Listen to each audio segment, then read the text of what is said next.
காசியில கோயில் கொண்டிருக்கக்கூடியது எம்பெருமான் விஸ்வநாதன். அந்த விஸ்வநாத பெருமானுக்கு ஒரு நாள் ஒரு ஆசை வந்துதான். ஒரு பிச்சைக்காரனா காசி வீதியில போனா நம்ம எப்படி வரவேற்பார்கள்? அதனால அவர் பிஷாண்டி தானே, அவருக்கு ஒன்றும் புதுசு இல்லையே. அவர் ஒரு பிச்சைக்காரனாக வீதியில் வருகிறார். வந்து வீடு வீடாக கையேந்துகிறார். காலையிலிருந்து மாலை வரை காசிமா நகர் முழுக்க அலைந்த பிறகும் அன்னபூரணியினுடைய கணவனுக்கு ஒரு பிடி சோறு கொடுப்பதற்கு யாரும் தயாராக இல்லை. பசியால வாடிப்போன நிலையில் இருந்த எம்பெருமான் மாலை வேளையில் காசி நகரத்தினுடைய சாக்கடைகள் எல்லாம் சங்கமமாகின்ற பகுதி, அந்த பகுதியில போய் சேர்க்கிறார். அங்கே ஒரு ஏழை உட்கார்ந்திருக்கிறான். அவன் தொழுநோயாளி. அவனை சுற்றி 4 நாய்கள் இருக்கின்றன. அவன் வேலை என்ன தெரியுமா?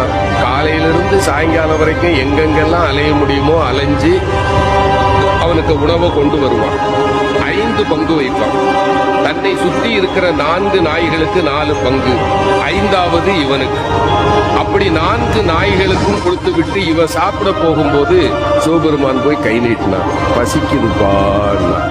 அவன் அப்படி ஏற இறங்க பார்த்தான். பாதியை கொடுத்துருக்கலாம்ல, முழு உணவையும் கொடுத்து சாப்பிடுன்னா. இறைவன் ஆடி போயிட்டான். பெரிய பெரிய மாளிகையினுடைய வீடுகள்ல கூட எனக்கு ஒரு பிடி உணவு கிடைக்கல, இவன் மொத்த உணவே இவ்வளவுதான், இவங்கிட்ட நான் யாருன்னு சொல்லிடணும். அப்பா நான் யார் தெரியுமா? அந்த ஏழை சொன்னா, ரொம்ப தேவையா? பசிய பத்தி எனக்கு தையா தெரியும். நானாவது காலையிலிருந்து தான் சாப்பிடல, உன்னை பார்த்தா 3 நாளா சாப்பிடாதா அசாமி மாதிரி தெரியுது. சாப்பிடு, உன் கதையை சொல்லு. இல்ல நான் சொல்லுவேன். உனக்கும் போக்கிடம் கிடையாது. யார பார்த்து? சிவபெருமான பார்த்து. உனக்கும் போக்கிடம் கிடையாது, எனக்கும் போக்கிடம் கிடையாது. இங்கதானே இருக்க போறோம், சாப்பிட்டுக்கிட்டு சொல்லுப்பா. இல்லையா, நான் சொல்லியே ஆகணும். அந்த ஏழை சிரித்து கொண்டே சொன்னார், என்ன பெருசா சொல்லிட போற? நீ யார்? அவ்வளவுதானே. நான் சொல்லவா? நீ பரம்பொருள். இங்கு கோயில் கொண்டிருக்கக்கூடிய காசி விஸ்வநாதன் நீ. சரிதானப்பான்னா. இறைவன் ஆடி போயிட்டான்.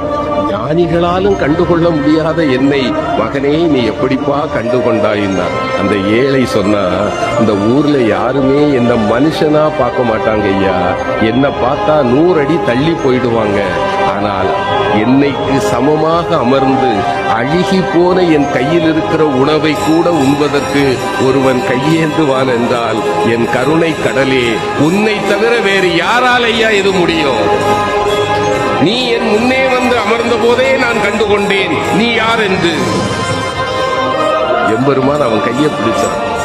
அவன் தொட்ட பிறகு மேனில ஒரு நோய் வருமா?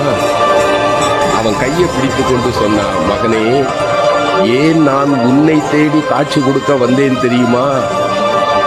4 உயிர்களுக்கு நீ உணவு தருகிறாய் பார்த்தாயா? நீ உண்பதற்கு முன்னால் 4 உயிர்களுக்கு நீ உணவு தருகிறாய் பார்த்தாயா? உன்னை விட மிகச்சிறந்த கொடையாளி வேறு யாரும் இல்லை. இந்த கருணைக்காகத்தான் நான் உன் முன்பு வந்தேன். அவ்வளவுதான்.